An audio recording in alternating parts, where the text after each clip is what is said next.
aula de hoje, iremos ver um pouco sobre as emergências médicas na odontologia, que apesar de serem comuns nas práticas clínicas, faz-se importante que o profissional dentista saiba como proceder nessas situações. De acordo com um estudo realizado por Santos e Romeu em 2006, com 506 cirurgiões dentistas, 76,9% não se sentiam preparados para intervir diante de uma emergência médica que possa ocorrer durante o atendimento odontológico. Além disso, também verificou-se que 45,8% vivenciaram o período de 12 meses de 1 a 2 situações de emergência médica no consultório. A síncope representou 42,1% das emergências. A hipertensão representou 31,8%. 13,2% de reações alérgicas ao anestésico local, 9,7% dos casos foram de hipoglicemia e 6,1% de convulsão. Neste vídeo, iremos ver sobre as 3 primeiras. A síncope é causada por inadequado suprimento sanguíneo cerebral. O paciente refere fraqueza, calor e náuseas. Apresenta sudorese, palidez e taquicardia e perda da consciência por alguns segundos. Como forma de prevenção da síncope, deve-se avaliar o grau de ansiedade do paciente e, caso verifique necessidade, considerar o protocolo de sedação mínima através de ansiolítico, como midazolam 7,5 mg ou aprazolam 0,5 mg 30 minutos antes do procedimento. Quando o paciente é muito ansioso, pode-se prescrever também para tomar um comprimido na noite anterior à consulta. Para pacientes idosos e debilitados, recomenda-se o lorazepam, 1 a 2 mg. Por não possuir metabólitos ativos e sua distribuição e eliminação não ser consideravelmente alterada pelo envelhecimento.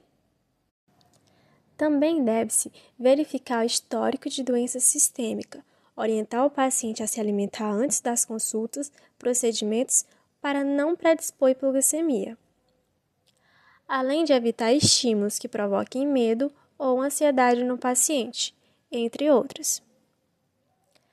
Caso o paciente seja acometido por síncope, seguir como protocolo a interrupção do atendimento e remoção de todo o material da boca do paciente, certificar o grau de consciência através de estímulos físicos e verbais, e colocá-lo na posição de Trendelenburg, no qual a cabeça deve ficar mais baixa em relação ao tronco e os pés levemente elevados em relação à cabeça, 10 a 15 graus. Afrouxar as roupas, monitorar a respiração e pulsação, verificar os sinais vitais e aguardar de 2 a 3 minutos para que haja recuperação. Caso ocorra recuperação, manter o paciente no consultório até que esse apresente condições de ir embora. E caso não ocorra recuperação, solicitar o Serviço de Atendimento Móvel de Urgência, o SAMU, enquanto aguarda o socorro. Administrar oxigênio de 3 a 4 litros por minuto e seguir monitorando os sinais vitais. Já a crise hipertensiva consiste em um aumento súbito da PA, sendo esta um dos sinais vitais que consiste na força em que o sangue exerce nas paredes internas das artérias. E existem 2 tipos de pressão: a sistólica, o sangue sai do coração pela artéria aorta e exerce pressão máxima, portanto, nessa fase é denominada de pressão arterial sistólica, e a diastólica, que é quando a força mínima exercida nas artérias em todo o ciclo, sendo denominada nessa fase de pressão arterial diastólica. São considerados na pressão sistólica e diastólica, respectivamente, a pressão normal inferior a 120 mm por mercúrio ou inferior a 80 mm de mercúrio. A pressão elevada ficaria entre 120 a 129 mm de mercúrio ou inferior que 80 mm de mercúrio. Já a hipertensão estágio 1 seria entre 130 a 139 mm de mercúrio ou 80 a 89 mm de mercúrio. A hipertensão estágio 2 seria menor ou igual a 140 milímetros de mercúrio, ou menor ou igual a 90 milímetros de mercúrio. Já a urgência hipertensiva seria menor que 180 milímetros de mercúrio ou menor que 120 milímetros de mercúrio. E, por fim, a emergência hipertensiva deve ser menor que 180 milímetros de mercúrio mais danos ao órgão-alvo ou menor que 120 milímetros de mercúrio mais danos ao órgão-alvo. Para identificar uma crise hipertensiva, deve-se observar as seguintes características clínicas: enjoo, cefaleia intensa, vertigens, sudorese, dor na nuca, dor epigástrica, cianose, tosse, dispneia, pontos brilhantes na visão, respiração com ruídos, pressão no peito e rubor na face. Para prevenir, o cirurgião dentista deve dispor de aparelho de pressão para verificar os valores da PA antes do atendimento e anotar na ficha clínica do paciente. Dispor de conduta que evite estresse intenso e, caso seja necessário, indicar o uso de ansiolítico. E em anestesia, dá preferência às soluções que contenham felipressina como vasoconstritor. Mas caso sejam detectados durante o atendimento sinais e sintomas de uma crise hipertensiva, ele deve interromper o tratamento, colocar o paciente numa posição confortável, evitando deitá-lo de costas, o que pode agravar a dor de cabeça, e monitorar a PA, pulso e respiração. Caso seja uma crise leve a moderada, tranquilizar o paciente e encaminhá-lo com o acompanhante para avaliação médica imediata. Caso seja uma crise severa, caracterizando-se uma emergência hipertensiva, solicitar o SAMU, enquanto aguarda o socorro, seguir monitorando os sinais vitais. Quando há uma crise hipertensiva com sintomas de desconforto, pode-se fazer uso de medicamentos como captopril, 12,5 mg, ou nifedipina, 10 mg por via sublingual.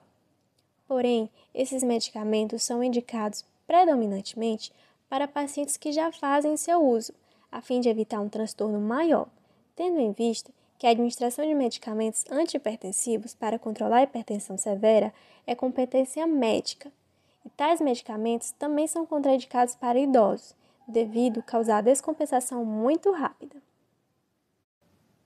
E, por fim, as reações de hipersensibilidade é uma reação alérgica do organismo em que há uma resposta exagerada ao entrar em contato com alguma substância, que em pessoas normais não desencadeia nenhum tipo de reação. E elas podem ser classificadas em 4 tipos. A do tipo 1, que é mediada pelo IgE, e tem início de segundos a minutos após a exposição ao antígeno. A tipo 2, que é mediada pelo IgG ou IgM, e inicia de minutos a horas após a exposição.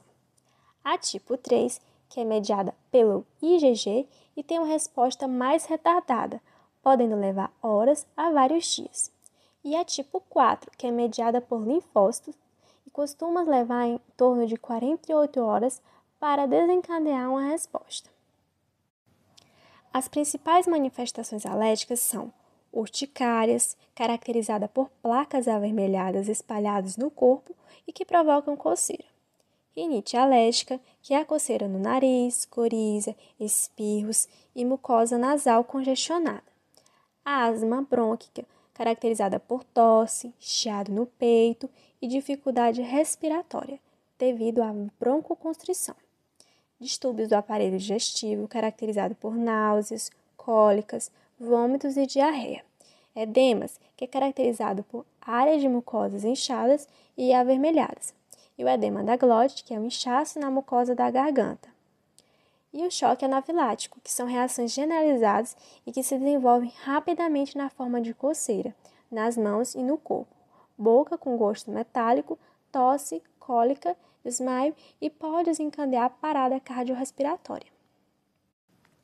As reações alérgicas mais comuns em odontologia estão relacionadas com anestésicos locais, antimicrobianos, analgésicos, anti-inflamatórios e a outras substâncias, como o monômero da resina acrílica e ao látex da luva de procedimento ou cirúrgica. As formas de prevenção consistem em identificar os pacientes de risco na anamnese, solicitar avaliação médica em pacientes com histórico de alergia, sempre ter métodos alternativos quando o paciente relatar alergia a algo, como, por exemplo, se ele apresenta alergia à penicilina, prescrever a clindamicina. Se for alérgico ao metilmetacrilato, empregar resina acrílica de polimerização lenta, entre outras substâncias que podem ser substituídas. O protocolo de intervenção no caso de reações alérgicas menos graves, confinadas à pele e à mucosa, é interromper o tratamento quando verificar os sintomas de reação, remover todo o material da boca do paciente e posicioná-lo confortavelmente, avaliar os sinais vitais, se necessário, administrar uma ampola de prometazina 50 mg e uma de betametasona 4 mg, por via intramuscular. Manter o paciente sob observação durante cerca de meia hora, monitorando os sinais vitais. No caso de reações mais graves, em que há manifestações respiratórias e cardiovasculares, o protocolo de intervenção consiste em verificar se, mesmo após os procedimentos citados anteriormente, os sinais de dificuldades respiratórias prevalecem. E se não houver hipotensão arterial, posicionar o paciente confortavelmente. Caso haja um quadro de hipotensão arterial, colocar o paciente na posição supina, com os pés ligeiramente elevados, solicitar o SAMU, administrar oxigênio por meio de cânula nasal ou máscara facial. Administrar por via subcutânea 0,3 ml de adrenalina na concentração de 1/1000. Monitorar a frequência cardíaca e a pressão arterial. Caso verifique necessidade, administrar outra dose de adrenalina, podendo repetir a cada 5 ou 10 minutos, até a chegada do socorro médico. Após controlar os sintomas respiratórios ou cardiovasculares, administrar por via intramuscular uma ampola de prometazina 50 mg. É perceptível a importância destes conhecimentos, pois, embora que essas situações não sejam frequentes, o profissional cirurgião-dentista vai lidar pelo menos alguma vez na vida durante a profissão. Em todos os casos, preconiza-se como protocolo para a prevenção a realização de uma boa anamnese, pois dessa forma, o profissional conhecerá o histórico médico e de saúde do seu paciente, para, dependendo do caso, tê-lo como paciente de risco e possuir mais cautela na condução das condutas. Além disso, o profissional precisa possuir conhecimento acerca das principais emergências médicas que podem acontecer durante um atendimento, bem como saber intervir e inserir um protocolo medicamentoso se esses eventos ocorrerem. Espero que tenham gostado e até a próxima!